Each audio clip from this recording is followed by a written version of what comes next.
क्या आप एक अकाउंटेंट हो तो आपको टैली के अंदर बीआरएस तो पता ही होगा। नहीं पता है तो ये वीडियो आपके लिए दोस्तों। अगर आप परफेक्ट अकाउंटेंट बनना चाहते हैं और आपको नहीं पता है कि टैली के अंदर बीआरएस क्या होता है और किस तरह से किया जाता है, तो ये वीडियो आप सबके लिए दोस्तों। तो चलिए हम शुरू करते हैं आज का ये टैली का टिप्स का वीडियो, जिसमें हम सीखने वाले हैं टैली के अंदर बीआरएस, बैंक रिकंसिलिएशन स्टेटमेंट। मैं सतीश, लर्न मोर चैनल में आप सबका स्वागत करता हूँ। चलिए शुरू करते हैं।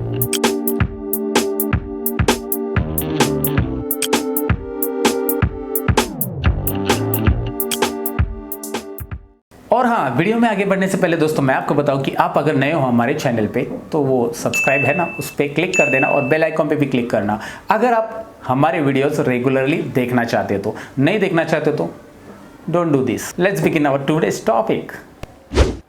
तो दोस्तों बैंक रिकंसिलिएशन स्टेटमेंट यानी कि बीआरएस समझने के लिए यहाँ पे एक टैली में हम कंपनी क्रिएट करते हैं। मैं इसका एक्सप्लेनेशन आपको डिटेल में दे दूंगा कैसे होता है, प्रैक्टिकली हम देखेंगे यहाँ पे। और मैं यहाँ पे A12 नाम की कंपनी ले लेता हूँ और इसे मैं यहाँ पे कुछ नहीं भर रहा हूँ, बाकी कुछ चीज़ें यहाँ पे नहीं भर रहा हूँ ज़्यादातर। यहाँ पे कंट्रोल A बटन प्रेस कर रहा हूँ, कंपनी क्रिएट हो चुकी है हमारी। अब ये कंपनी क्रिएट होने के बाद सिंपल से मैं अकाउंटिंग वाउचर में जा रहा हूँ। यहाँ पे आपको अकाउंटिंग वाउचर दिखाई दे रहा है और अकाउंटिंग वाउचर्स के अंदर आपको एंटर करना है। यहाँ पे अकाउंटिंग वाउचर में आप देख सकते हैं मैं पेमेंट वाउचर में डायरेक्टली आ चुका हूँ। चलिए ठीक है, पेमेंट वाउचर में या रिसिप्ट वाउचर में आइए। पहले रिसिप्ट वाउचर के लिए मैं यहाँ पे F6 बटन प्रेस करूँगा, आपको दिखाई दे रहा है रिसिप्ट वाउचर। यहाँ पे मुझे कुछ डायरेक्ट लिया, मैं एंट्री ले रहा हूँ। यहाँ पे इसे आप डायरेक्टली अकाउंट के साथ लिंक मत करो, मैं बस आपको एक्सप्लेनेशन देने के लिए एंट्रीज डायरेक्ट ले रहा हूँ।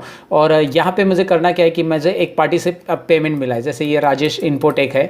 यहाँ पे मैं एक लेजर बना रहा हूँ और ये है सन्ड्री डेटर्स, यानी कि ये मेरा कस्टमर है। आप देख सकते हैं मैंने यहाँ पे ये लेजर क्रिएट करने के लिए इसे सन्ड्री डेटर अंडर ग्रुप रखा है, कंट्रोल A। और इनसे मुझे मिले हैं 5,000 रुपये या 25,000, कुछ भी ले लो, 50,000 ले लेते, चलो ज़्यादा मिल गए तो क्या बुरी बात नहीं है। वैसे भी हमें एज्यूम ही करना है किधर असली में मिलने वाले हैं दोस्तों। ओके, यहाँ पे मैं न्यू रेफरेंस लेके एंटर कर रहा हूँ। इसे फिलहाल मैं अगेंस्ट रेफरेंस वगैरह नहीं ले रहा हूँ, डायरेक्टली पेमेंट मैं यहाँ पे रिसीव कर रहा हूँ। लेकिन मैं यहाँ पे कैश में नहीं रिसीव कर रहा हूँ, इसे चेक में रिसीव कर रहा हूँ। तो राजेश इन्फोटेक ने मुझे 50,000 का चेक दिया है, तो मैं यहाँ पे अल्सी करूँगा और यहाँ पे डायरेक्टली एक बैंक अकाउंट तैयार करूँगा, क्योंकि मेरे पास कोई बैंक अकाउंट यहाँ पे है नहीं है। तो मैं बैंक ऑफ इंडिया यहाँ पे तैयार कर रहा हूँ। आप देख सकते हैं यहाँ पे बैंक अकाउंट भी मैंने बना दिया है। तो आप ये समझ गए होंगे कि अभी यहाँ पे ये जो राजेश इन्फोटेक है उसने मुझे चेक अमाउंट पे किया है और ये मैंने बैंक में जमा किया है। चेक नंबर वगैरह वगैरह मैं डाल दूंगा यहाँ पे। फिलहाल ये सारी चीज़ें मैंने स्किप कर दी है। बस यहाँ पे डेट देखिए, 1 तारीख को मुझे 1 अप्रैल 2019 को ये चेक मिला है। चलो मैंने एक्सेप्ट कर दिया। राजेश से मुझे 50,000 का चेक मिला है और एक पार्टी से मैं चेक रिसीव करता हूँ। चलिए Alt C बटन प्रेस करो, रवि प्राइवेट लिमिटेड ये मैं ले लेता हूँ। ये भी मेरा कस्टमर ही है। Sundry debtors, I am sorry, यहाँ पे सन्ड्री डेटर्स लेना है एंड एक्सेप्ट करना है। कंट्रोल A बटन प्रेस कीजिए। डायरेक्टली एक्सेप्ट करने के लिए मुझे एड्रेस वगैरह फिलहाल फिलअप नहीं करना है, तो मैं कंट्रोल A बटन प्रेस कर रहा हूँ। 25,000 का चेक अमाउंट रिसीव हो रहा है, न्यू रेफरेंस के तौर पे मैं यहाँ पे ले रहा हूँ। And here one thing I am going to do, ये डेट मैं चेंज करने वाला हूँ। यहाँ पे जो डेट आपको दिखाई दे रही है, ज़रा मैं दिखा देता हूँ। 1 अप्रैल मैं इसे 2 अप्रैल करने वाला हूँ। तो यहाँ पे 2 अप्रैल करने के लिए मैं F2 बटन प्रेस करूँगा और 2 अप्रैल आ चुका है, एंटर करेंगे। 2 अप्रैल वाउचर डेट हो चुका है, आप देख सकते हैं अभी। तो ये 2 अप्रैल को मुझे चेक मिला है, तो मैं इसे भी बैंक में डाल रहा हूँ। तो ये चलो 2 चेक अभी आपको मिल गया है।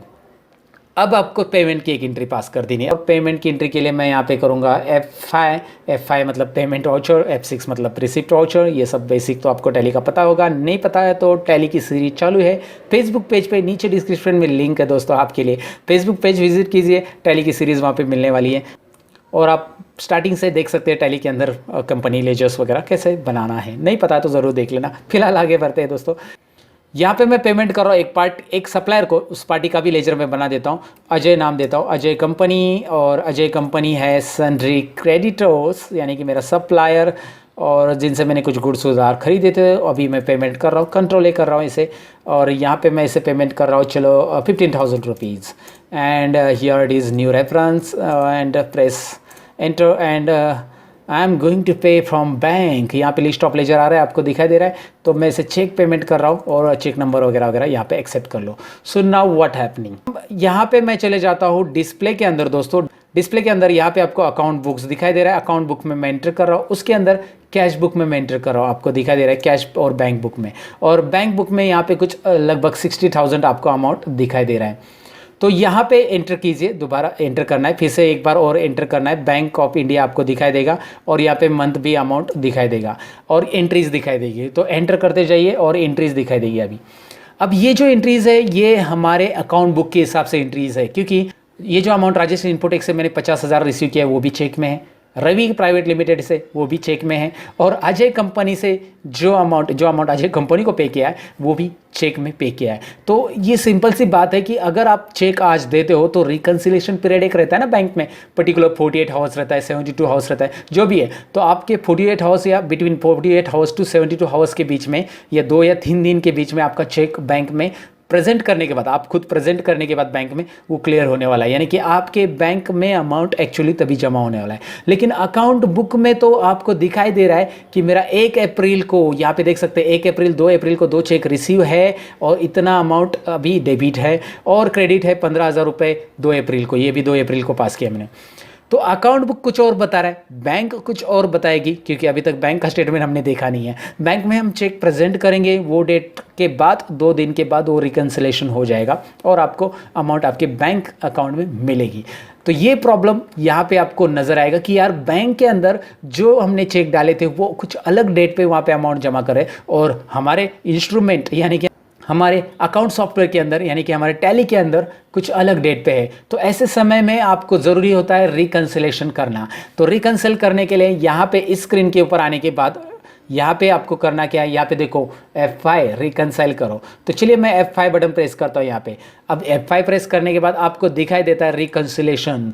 तो ये रिकंसिलेशन आपको तभी ओपन करना है जब बैंक में आपको पता चलेगा कि भाई बैंक में आपकी चेक प्रेजेंट है और उसके बाद वो चेक, जैसे राजेश इन्फोटेक ने दिया हुआ चेक क्लियर हो चुका है और जिस डेट में वो क्लियर हो गया बैंक में वो डेट यहाँ पे आपको डालना है। यहाँ पे देखिए इंस्ट्रूमेंट डेट यानी कि आपका अकाउंट सॉफ्टवेयर का डेट, टैली का डेट, और बैंक डेट यानी कि बैंक में जिस दिन वो चेक क्लियर हो चुका है वो अमाउंट आपके अकाउंट में जमा हो चुका है।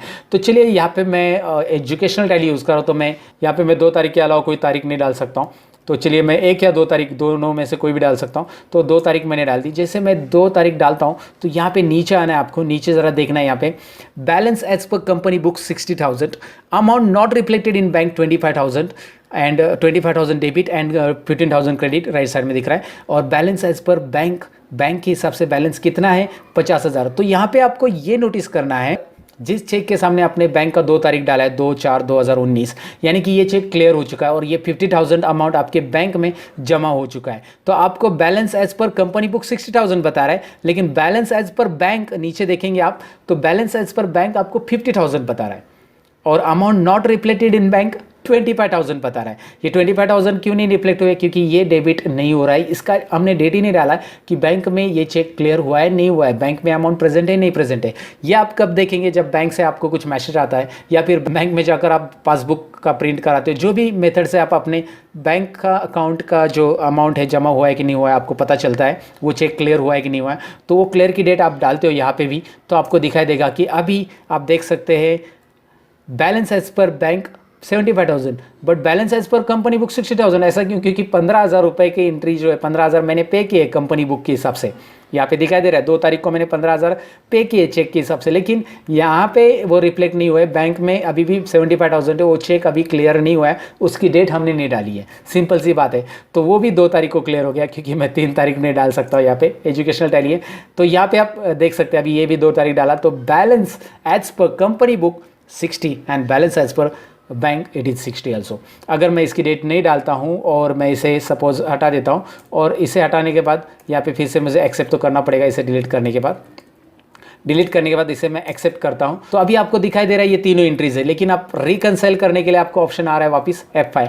तो चलिए मैं F5 दोबारा प्रेस करता हूं, तो अभी आपको 2 एंट्रीज नहीं दिखाई दे रही है जिनकी आपने डेट डाली थी। अभी आपके पास एक ही एंट्रीज बाकी है जिसकी डेट आपने नहीं डाली। मैंने एक डेट डिलीट कर दी थी लास्ट की, और वो है पेमेंट की अजय कंपनी को। तो इसका मतलब अजय कंपनी का चेक अभी तक हमने जो पे किया था वो क्लियर नहीं है, उसने बैंक में नहीं डाला है, या जो भी हो सकता है बैंक में उसने प्रेजेंट नहीं किया, कुछ भी है। जब भी वो क्लियर हो जाएगा आपके अकाउंट से, तो वो एंट्री की डेट जो रहेगी बैंक के अंदर, वो डेट यहाँ पे आपको डालनी ज़रूरी है। और ये बैंक रिकंसिलेशन स्टेटमेंट आपको करना ज़रूरी है दोस्तों। अगर आपके टैली के अंदर की जो डेट्स है उसको लेकर आप पकड़ के चलेंगे बैलेंस, तो मुश्किल है समझना आपको।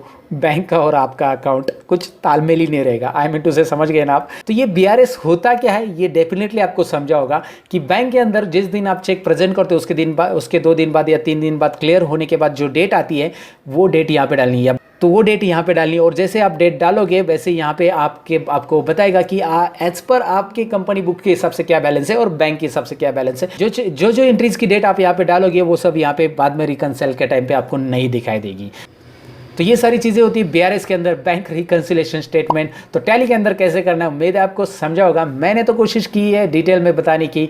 आप कमेंट सेक्शन में ज़रूर बता देना कि कैसे लगा आज का ये वीडियो। कमेंट ज़रूर लिखिए, मैं आपकी कमेंट पढ़ता हूँ और आपकी कमेंट मुझे मोटिवेट करती है। वीडियो को लाइक कीजिए, अच्छा लगा हो तो डिसलाइक कीजिए, नहीं अच्छा लगा हो तो लाइक इसलिए करना है क्योंकि अगर आप लाइक करते हो तो मैं मोटिवेट होता हूँ और ऐसे वीडियोस आपके लिए लेके आता हूँ। डिसलाइक इसलिए करना है क्योंकि अगर आप डिसलाइक करते हो तो मैं सोचता हूँ कि यार मेरे वीडियो में कुछ ना कुछ कमी रह गई है, तो मैं और इम्प्रूवमेंट करने की कोशिश करता हूँ। तो लाइक और डिसलाइक ज़रूर कीजिए। वीडियो देख रहे हो तो इतना तो कीजिए दोस्तों, शेयर कीजिए अपने दोस्तों के साथ। मिलते हैं अगले कुछ इंटरेस्टिंग और वीडियो के जिसमें रहेंगे टैली के टिप्स, एक्सेल के टिप्स और कंप्यूटर के टिप्स। ऑलरेडी चैनल पे बहुत सारे अपलोड किए, चैनल के लोगों पे क्लिक करके विजिट करके देख सकते हैं आप। आखिर में ये कहूँगा, सीखते रहो सिखाते रहो। Bye bye.